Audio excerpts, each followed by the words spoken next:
Hi guys, welcome to all, and in this today's video we are going to see about another important Numpy concept, Hstack and Vstack.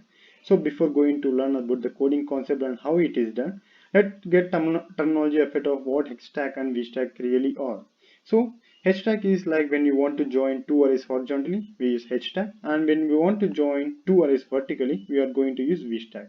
Okay, so with all this, let's first import the NumPy package. Yeah, we are using that using NumPy import statement, and let's perform the Hstack first. So here we are going to create two NumPy arrays like A and B, and storing 1 to 3 in array A and storing 4 5 6 in array B.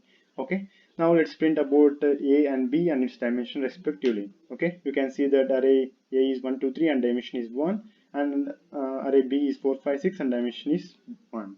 So now we want to do Hstack, meaning horizontally joining all these two arrays. Okay, now let's do this and store that in array C, and let's print that.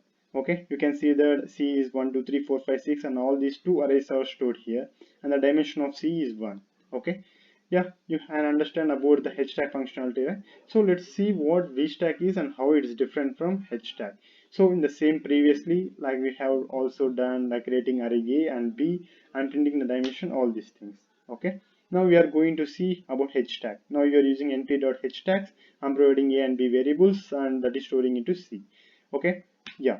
So you can see, right, all these two arrays are joined vertically and the dimension of C is 2. So this makes the difference between Hstack and Vstack. Like Hstack is joining horizontally, Vstack is for joining vertically. So like additional tips guys, if you want to know about more parameters and what are other functionalities Hstack and Vstack, let's do check about these documentation differences. Yeah, thanks for the video. Thanks for seeing this video guys. Thank you.